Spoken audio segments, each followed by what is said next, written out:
Olá, estamos aqui onde iremos abordar hoje o assunto da mediunidade, que é uma das coisas mais bonitas e ao mesmo tempo mais difíceis de serem praticadas para o bem, né? Sejam todos bem-vindos e que a paz de Deus esteja com todos. Eu vou começar a apresentação com um trecho do livro Tormentos da Obsessão, do Manuel Filomeno de Miranda, na qual ele cita o estado lamentável em que chegam os médiuns que fracassaram nas suas missões. Eu vou já direto começar lendo o trecho do livro, me permitam que eu leia mesmo. Reunimos na presente obra várias experiências que vivenciamos no Hospital Esperança, em nossa esfera espiritual, na qual se encontram internados inúmeros irmãos falidos e comprometidos com o seu próximo em lamentáveis estados de perturbação, sedento, uns de vingança, despedaçados, outros pelas circunstâncias outrizes e fatores de desespero a que se entregaram durante a reencarnação, após haverem abandonado os compromissos nobres que substituíram pela alucinação e pelo transtorno moral a que se permitiram. Nesse nosocômio, é o manicômio, espiritual, encontram-se recolhidos especialmente pacientes que foram espiritistas fracassados e não só médiuns, graças à magnanimidade do benfeitor Eurípides Barçanufo, que ergueu, dando-lhes condição de santuário para a saúde mental, moral e administrativa, e administra com incomparável abnegação, auxiliado por outros dedicados servidores do bem e da caridade. Bibliografia que foi utilizada para a elaboração desse trabalho está aqui presente, vários livros que eu consultei, porque o assunto é bem extenso e eu vou abordar só um pedacinho dentro da mediunidade, que é a identificação da mediunidade, que é o fator mais importante. A mediunidade começa a ser compreendido como uma manifestação inteligente a partir de 1848, através das Irmãs Fox nos Estados Unidos e, posteriormente, através de Allan Kardec sobre os estudos das mesas girantes na França. Antes disso, era mais um espetáculo circense ou uma manifestação satânica, adivinhação, na qual os médiuns abusavam dos atributos mediúnicos que lhe foram concedidos. Passados quase 200 anos desde a codificação espírita, a humanidade tem muita resistência em reconhecer estas manifestações do espírito como um fato natural, autêntico, que necessita ser compreendida e ser levado a sério. 200 anos atrás ainda se repudiava as pessoas que tinham algum tipo de mediunidade por conta de ignorância total, ainda se queimava pessoas, enfim, era muita ignorância. E hoje eu posso dizer que ainda não é plenamente aceito, não. O mundo invisível é parte do ser humano, assim como a mediunidade.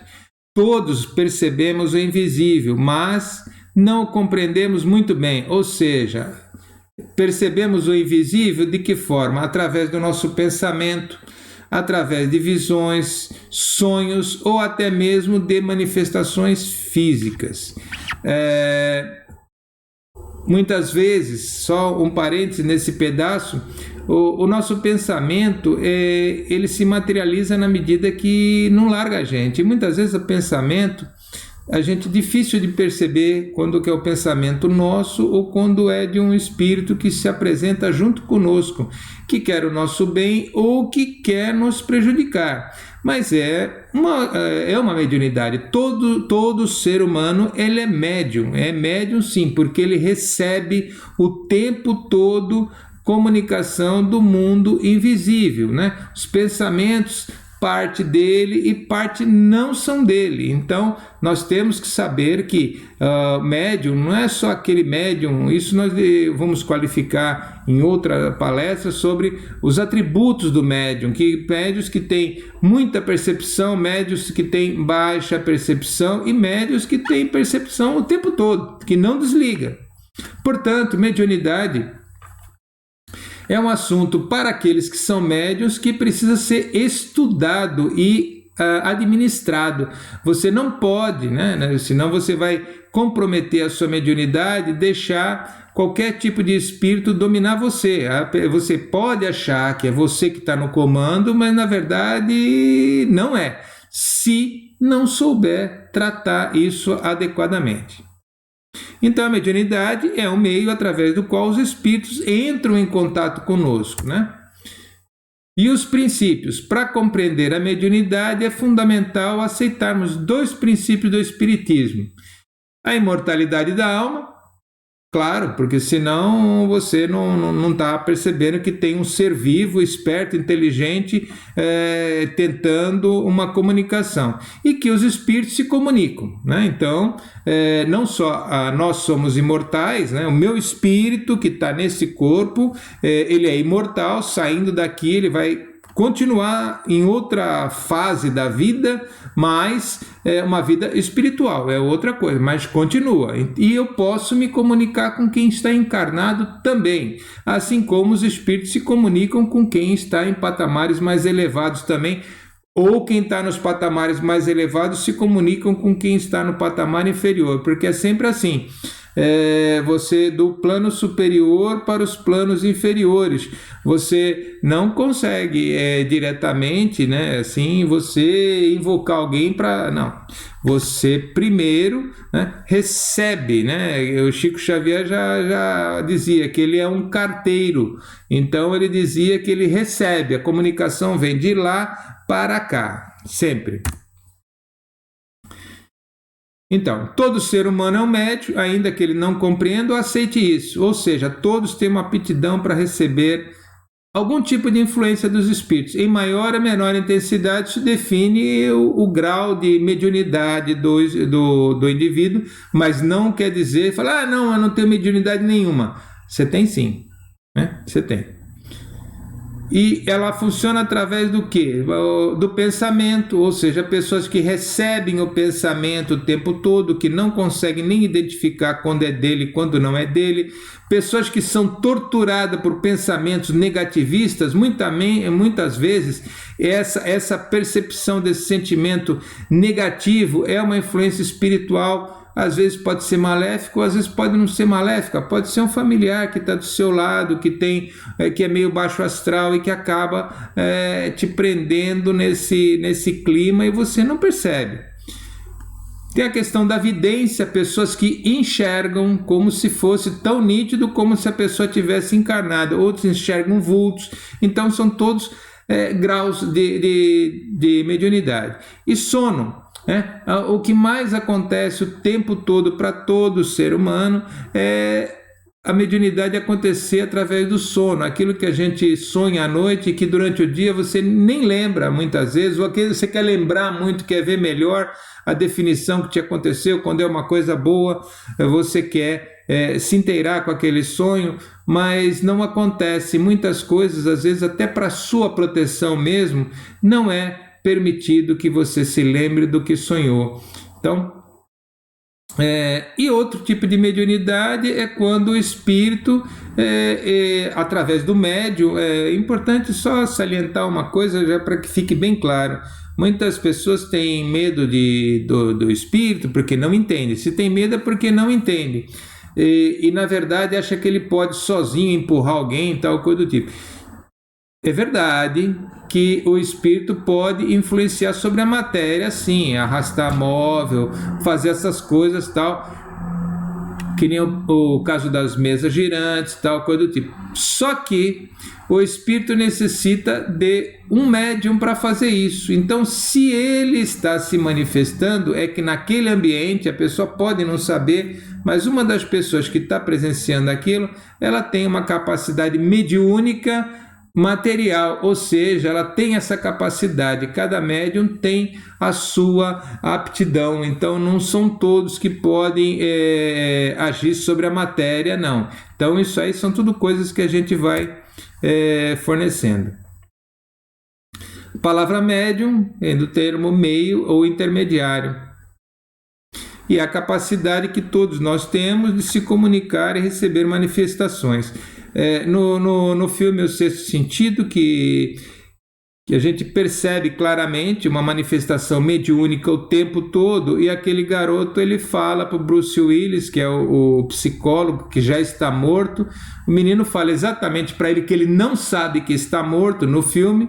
Ele fala: eu vejo gente morta, falando para o morto que eu vejo gente morta, mas ele não estava ofendendo nem falando nada dele, ele estava dizendo, o menino estava assustado porque ele não tinha noção do que acontecia com ele. A mediunidade não é nem virtude e nem doença. A mediunidade não é doença, não é virtude, mas um instrumento poderoso dado por Deus para que os espíritos muito devedores possam quitar os seus débitos de forma mais rápida, fazendo a caridade a muitos. Entretanto, para que tais objetivos sejam alcançados, requer muito esforço e muita dedicação do médium. Só para reforçar essa frase, a mediunidade é um instrumento dado por Deus para que a pessoa possa beneficiar a muitos, e com esse beneficiar a muitos, ela pode abreviar os seus débitos passados mais rapidamente, porque senão ela ia demorar muito tempo para quitar tudo que aconteceu no passado, né? Então, não é virtude e não é doença, que acaba se criando, né? Os médiuns são tão... assim como eles têm essa capacidade, eles ficam o tempo todo escutando ou interagindo com o plano espiritual, se ele não administrar adequadamente a mediunidade dele. Por isso que eu sempre falo que é o seguinte: muito importante, se você descobriu alguém, que eu vou, nos próximos slides a gente vai até falar um pouquinho sobre algumas características, quando não é muito claro, algumas características que podem identificar um médium. Mas é muito importante, porque sozinho os espíritos tomam conta, se o médium não tiver um esclarecimento muito bom nisso aí. E o Emmanuel, que foi o mentor do Chico Xavier durante boa parte da vida do Chico Xavier, ele dizia que os médiuns, em sua generalidade, não são missionários na acepção comum do termo. São almas que fracassaram desastradamente, que contrariaram sobremaneira o curso das leis divinas e que resgatam, sob o peso de severos compromissos e ilimitadas responsabilidades, o passado obscuro e delitoso. Ou seja, em outras palavras, o Emmanuel reforça aquilo que se quer falar nessa apresentação. É muito importante que a pessoa que veio com caráter da mediunidade, ela coloque em prática para o bem o mais rápido possível, que ela não se deixe levar, porque normalmente a vaidade, o orgulho acabam jogando o médium no lixo. Na acepção da palavra é exatamente isso, é aquilo que a gente percebe por aí. Se o camarada começa a vaidade, ao orgulho, e ele começa a abusar da mediunidade, ele acaba jogando uma encarnação fora. Como é que a mediunidade acontece? A mediunidade, para acontecer, ela necessita que nós tenhamos aqui na base do cérebro, né, essa glândula pineal, que é do tamanho de um grãozinho de feijão, né, desenvolvida. Lá dentro dessa glândula pineal, estudos foram feitos posteriormente. É lógico que a ciência hoje em dia já tem mais conhecimento disso, né, e houve até um trabalho de apurar essa glândula pineal. Existe cristais, pequenos cristais. E a mediunidade ela é mais desenvolvida na medida que existem mais cristais dentro dessa glândula pineal. Na verdade, a mediunidade vem daqui, né? Tanto quanto a pessoa que enxergou um vulto, ela enxerga com essa percepção aqui. É como se fossem outros sentidos, né? Vamos dizer assim, é como o filme O Sexto Sentido. O Sexto Sentido é bem isso que acontece com a mediunidade, sim. É aquilo que a gente percebe além do mundo material. E quais são os desafios para o médium? Primeiro é reconhecer. A mediunidade aflora em qualquer fase da vida e o normal é na infância, portanto é fundamental a compreensão da família.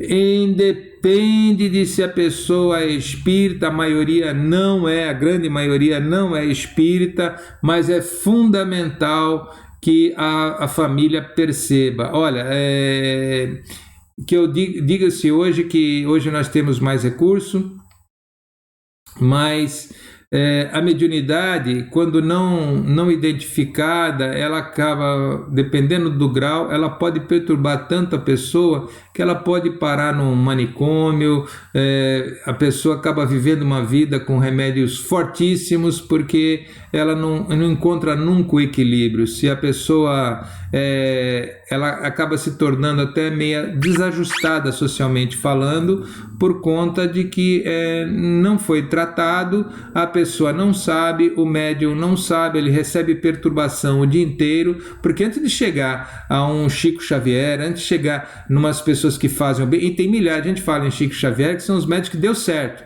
mas tem um monte, muita gente que deu errado e que você não sabe, e a grande maioria são médios que não conseguiram, né? Por isso esse manicômio no plano espiritual, porque as pessoas falharam, porque não fizeram aquilo que foi o compromisso deles. A mediunidade no limite deu um problema psiquiátrico e uma aptidão normal que muitos possuem em graus diferentes. Felizmente, hoje já existe, tanto que o espiritismo está ele mais ou menos ele está entre a filosofia de vida, porque eu não chamo de religião, porque religião para mim é outra coisa, mas é uma filosofia de vida e uma ciência.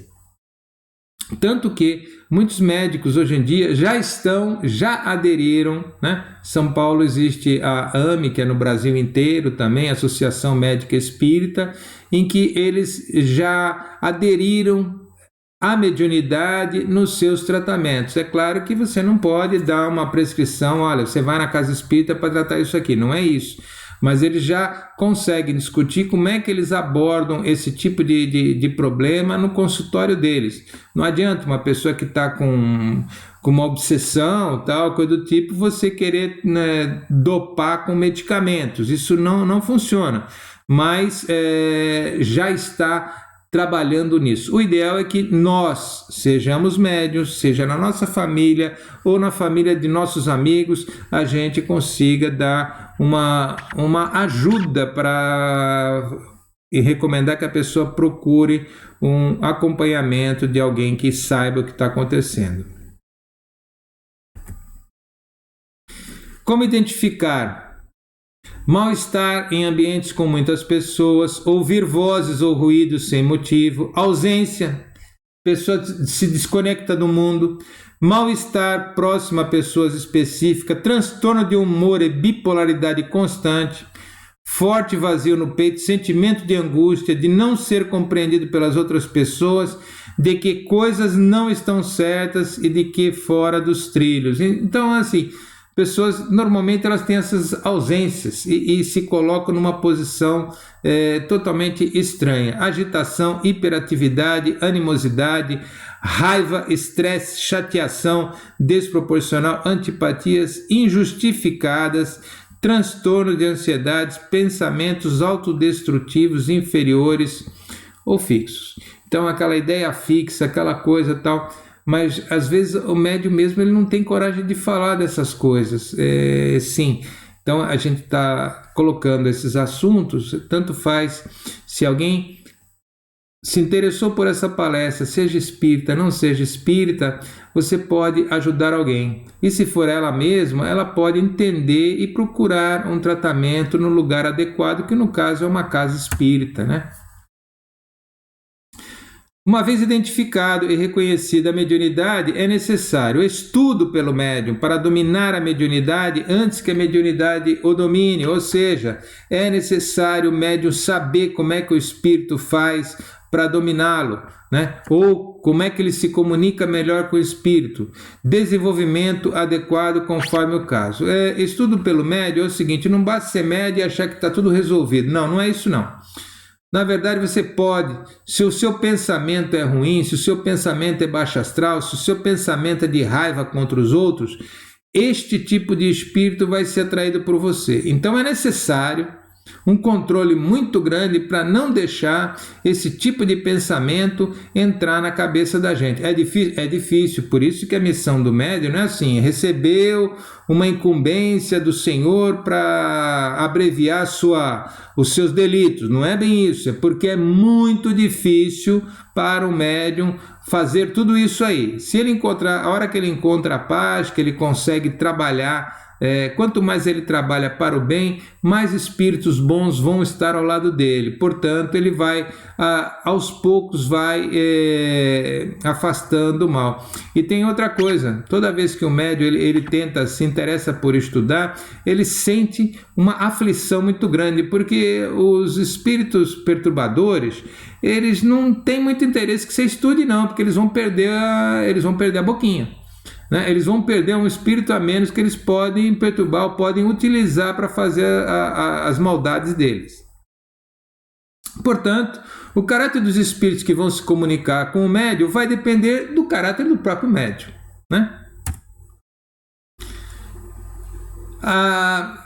Reforçando, né, os perigos, a lei da sintonia, o livre-arbítrio, vícios. Aliás, uma pessoa que fuma, ela vai adquirir, que fuma, que bebe, ela vai atrair que tipo de espírito que tem esses vícios. Portanto, não são os espíritos mais recomendados para se comunicar com ela. Obter vantagens pessoais ou financeiras através da mediunidade. Muitos médiuns que cobram pelo seu atendimento, né? Que fazem cartomante, que fazem essas previsões todas e acabam tirando vantagens disso. Nós sabemos que aquilo que a gente recebeu de graça, a gente deve dar de graça, e a mediunidade é alguma coisa que Deus nos deu para a gente ajudar a muitos. Se eu começar a cobrar, aí a coisa fica ruim, né? Médios, a vossa tarefa deve ser encarnada como um sacerdócio. A vossa responsabilidade é grande pela fração de certeza que vos foi outorgada. E muito se pedirá àqueles que muito receberam. Isso é uma frase do Emmanuel. Se você recebeu a mediunidade de graça, você deve dar de graça todos os serviços que você puder. Um livro muito interessante que já fala sobre obsessão, que eu recomendo que se leia na medida que as pessoas tiverem tempo, chama-se Grilhões Partidos. Só tomar uma aguinha, que a garganta já é.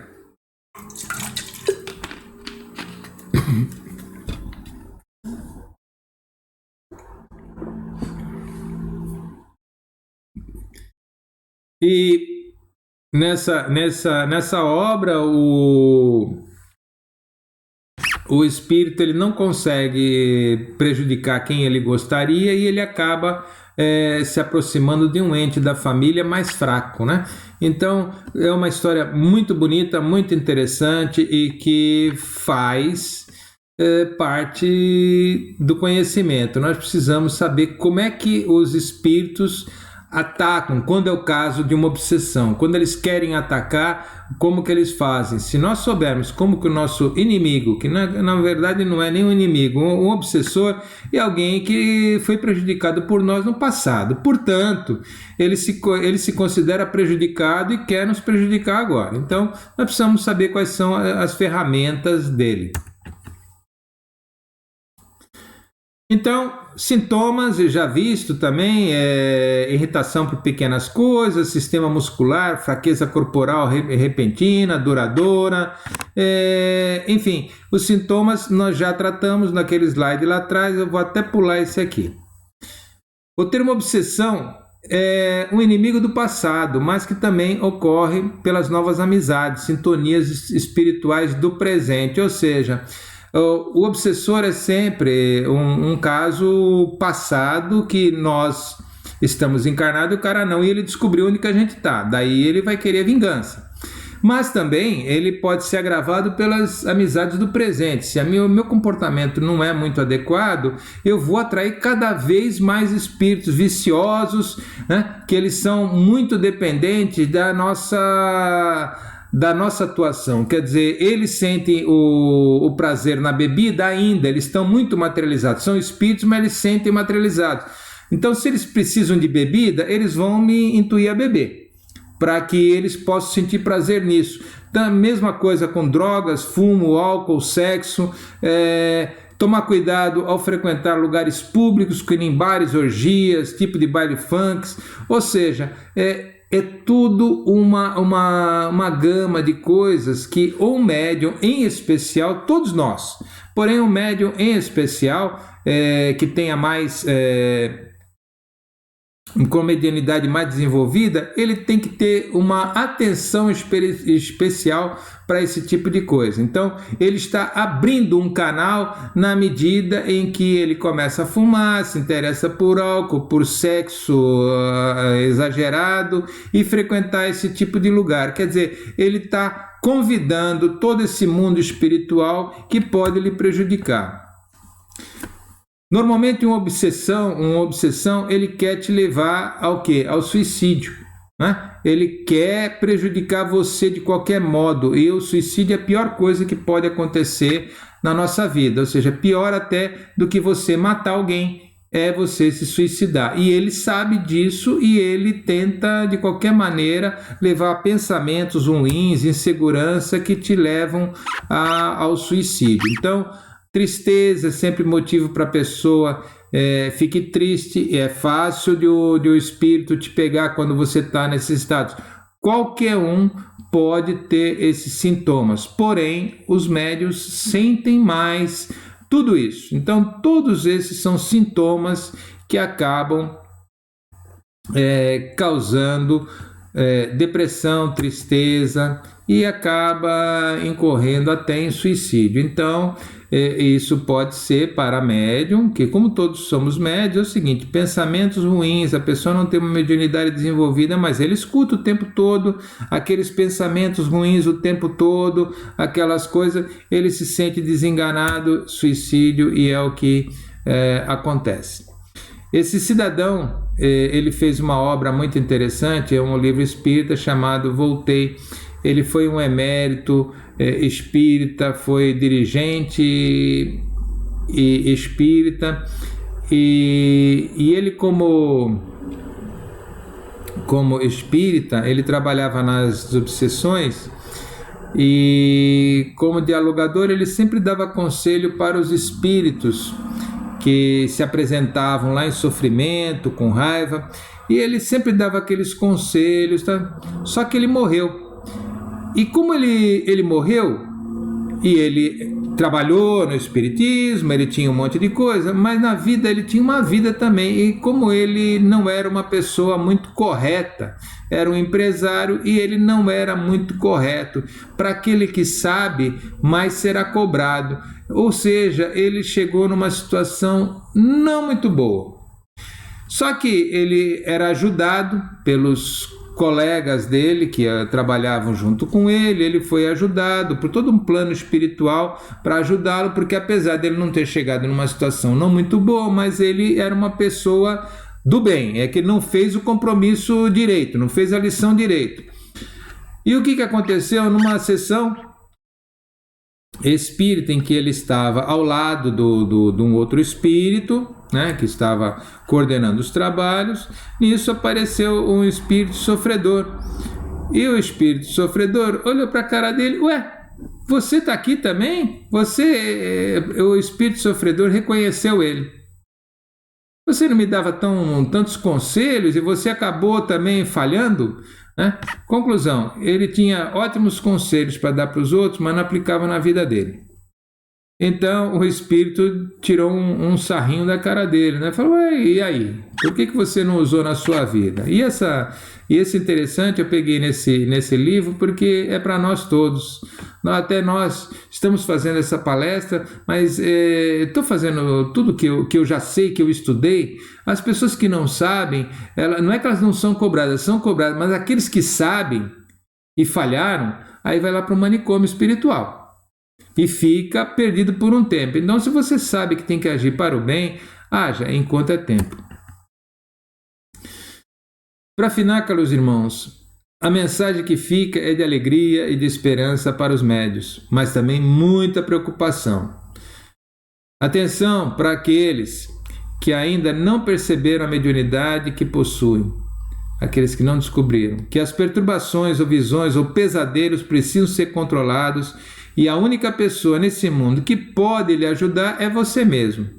Procure uma casa espírita séria, que a orientação lhe será dada. Deus abençoe a todos. Fiquem com Deus.